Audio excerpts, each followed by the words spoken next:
Estimados maestrantes y maestrantas, es un gusto darles la más cordial bienvenida al curso de Teoría de la Argumentación Jurídica,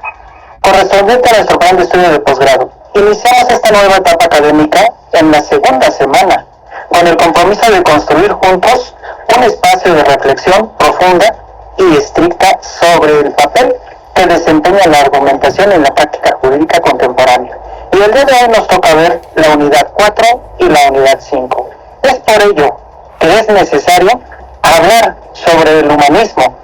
hablar sobre la filosofía en la época europea y sobre la filosofía en la cuestión burguesa. De tal forma que damos comienzo a este desarrollo. Y es necesario platicarles a ustedes que durante el Renacimiento experimentaron un enorme crecimiento económico y un gran desarrollo cultural este país.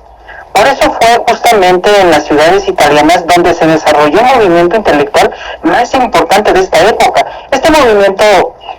era conocido como el humanismo. Recordemos que el humanismo fue un movimiento filosófico e intelectual que se encuentra, o más bien se centró en estudiar las obras de los antiguos griegos, romanos. De esta manera volvieron a estudiar el pensamiento de los filósofos clásicos, en una época que la mayoría de los estudiosos, siendo sinceros, de la época medieval, habían dejado de tomar en cuenta estos documentos humanísticos. Más bien se dedicaron especialmente al estudio de la gramática, la retórica, la poesía, la filosofía moral, la historia. Consideraban que el ser humano era la creación más importante, más perfecta de esta naturaleza. Incluso debía de estar subordinado el humano antropocéntricamente del mundo a una cuestión material. Esto quiere decir meramente que conocer y explicar el mundo por medio de la razón y la experiencia humana y no por medio de la fe era lo más común, ya que pensaban que el ser humano como tal no era una persona que fuera creada por un ente superior, más bien que el ser humano era quien había creado la totalidad de este mundo, de esta tierra, de las cuestiones materiales. Además de esa circunstancia, ellos también fueron grandes defensores del pensamiento crítico. Una de las figuras más importantes del desarrollo del humanismo fue la del poeta y la filosofía, o en este caso del filósofo italiano Francesco Petrarca, quien dedució o dedicó su vida de manera literal a los representantes más importantes de este país, e incluso estaba interesado en los documentos clásicos, buscaba su función más bien era buscar a través de escritos latinos y numerosas bibliotecas o numerosas librerías que pudieran influir especialmente para estos filósofos, la intención de poder buscar y lograr un pensamiento clásico con el pensamiento cristiano. Reiteramos, dejaban de pensar que un todopoderoso había creado al ser humano, a la tierra, y que como tal se habían creado las cuestiones materiales, y tenían que pensar que más bien el ser humano era el todopoderoso que había creado todo en este mundo de manera material. Este tipo de pensamiento era tradicional, incluso muchísimos valores que podían ejercerse sobre su pensamiento eran como por ejemplo la virtud, la justicia y la búsqueda de una vida justa adelante en la ciudadanía. E incluso buscaban que en el humanismo una nueva dirección pudiera otorgarles un valor más espiritual que pudiera generar precisamente un orgullo durante estos años. Además de ser una persona, o además de ser personas intelectuales, fueron, esta persona en específico que era el poeta Petrarca, fue un hombre en esta época y uno de los humanistas incluso más importantes, y a ellos se suma también Leonardo, un individuo que a través de su participación en la vida del Estado intelectual era vivir o buscaba tener una vida del Estado. Este tipo de pensamiento fue común entre los humanistas del siglo XV. Por eso, la mayoría de ellos trabajaban en el Estado y además buscaban que los primeros, e incluso durante ello, podían tener un conocimiento detallado del griego y del humanismo. En cierta forma también existe otro filósofo llamado Lorenzo. Durante el uso adecuado del latín clásico, además creó un nuevo modelo muy importante para los intelectuales de su época. También este filósofo italiano tenía importantes aportes humanísticos, dedicados a la traducción de las obras del filósofo griego antes conocido como Platón. Aparte, Florentino, uno de los representantes más importantes del otro lado, por así decirlo, de la filosofía, era que esta persona buscaba sobre los hechos causados por la intervención divina y trataba de hacer énfasis, reitero, en que quien en realidad generaba esa intervención no era el Todopoderoso, sino el hombre, reitero, creando cosas materiales. En cierta forma, la historia tiene una influencia sobre cuestiones modernas, como el humanismo, que surge en las ciudades. Sin embargo, este tipo de ideas del humanismo se expande rápidamente por el continente europeo. De hecho, el humanismo fue una de las razones que provocan la transición de la época medieval a la época moderna y al humanismo. También creó bases para el futuro desarrollo del método científico.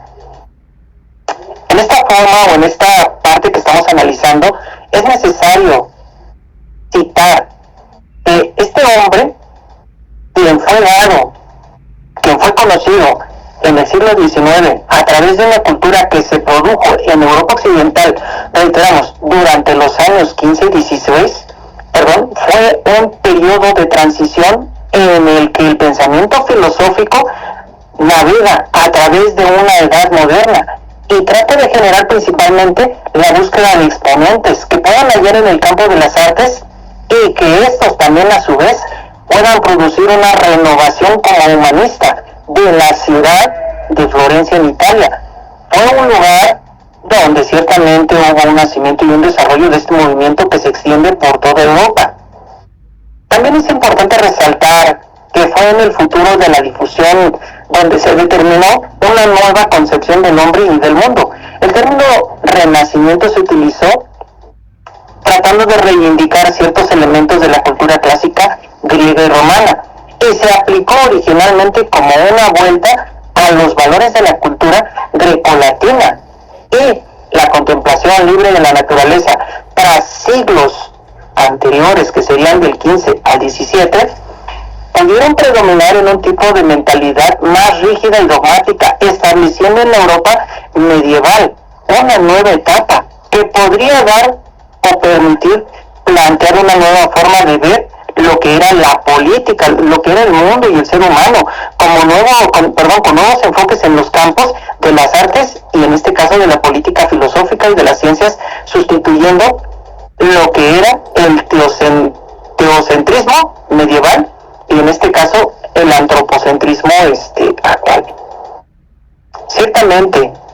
hay ocasiones en las que en este pensamiento filosófico, en vez de existir un Dios que piensan, reitero, que se crea todo, comienzan a pensar que el ser humano puede crear el mundo y él a su vez como ser humano. Quiere decir que dejan de tener esas ideas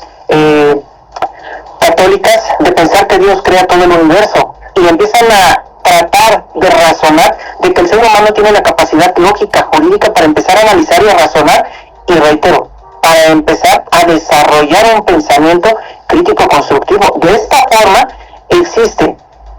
lo que sería la punta del iceberg de conocer lo que es el argumento jurídico o de conocer lo que son las teorías de los argumentos jurídicos, tratando, reitero, de analizar pensamientos que hablan sobre premisa mayor, premisa menor, que nos llevan a identificar lo que es un silogismo, que nos va a permitir, reitero, analizar desde un punto de partida los elementos que tenemos en este camino para poder desarrollar una resolución adecuada. Esto quiere decir que nosotros,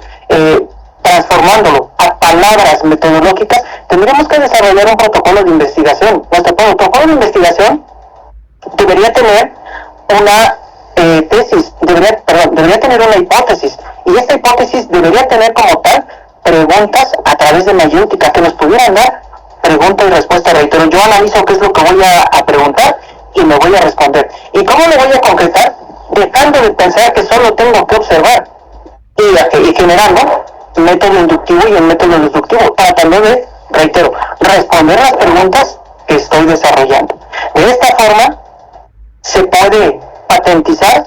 que el pensamiento del ser humano reitero, a través de pensar que un Dios todopoderoso lo creaba, dejan de tener esa idea católica y se transforman en un pensamiento donde el ser humano analiza y dice que él puede crear las cosas en este mundo, que él tiene la capacidad para analizar, para razonar, para pensar y para deducir. Ahora, lo que respecta a la revolución burguesa, que sería la filosofía en el ámbito de la burguesa, dice que el empirismo y el racionalismo son dos corrientes filosóficas. Y si se dan cuenta, hace un momento hablábamos del empirismo, de cuestiones católicas, que pensaban que el ser humano venía de un Dios, y que después a través del racionalismo dice, no, el ser humano tiene la capacidad de crear todo, de analizar y de responder. Dentro de esta figura de la filosofía en la época burguesa, precisamente existen dos corrientes filosóficas que se representan entre los años 1596 y 1677, que son el empirismo y el racionalismo, y que representan la entrada de la filosofía en la Edad Moderna, opuestos, que tienen muchos puntos en común, y que a ello es una evolución del racionalismo que responde a los cambios sociales y científicos que se pueden producir entre estos siglos, y en ambos tiene una preocupación con la teoría del conocimiento, pues la causa está como una importancia que le dan los sujetos en el proceso del conocimiento, mientras que quizá puede provenir de experiencia derivada de la importancia de que estos filósofos dan el objeto de estudio, lo que se requiere conocer, y que tienen la necesidad de estudiar datos empíricos para avanzar en el conocimiento de estos avances y ver por qué surgen estas corrientes, por qué tienen un enfoque distinto, por qué toda la parte que está transcurriendo tiende a generar una caída en el sistema aristotélico medieval.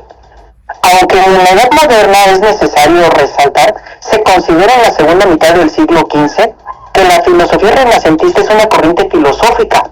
como aquella filosofía de su propio de su propia y la parálisis que pudiera generar en una conducción total sobre teorías derivadas de la física de Aristóteles. Aquí es importante señalar que fue la refutación de esta física la que hizo caer definitivamente todo el sistema de filosofía medieval. Y esto lo hicieron científicos que aparecen a partir de Nicolás,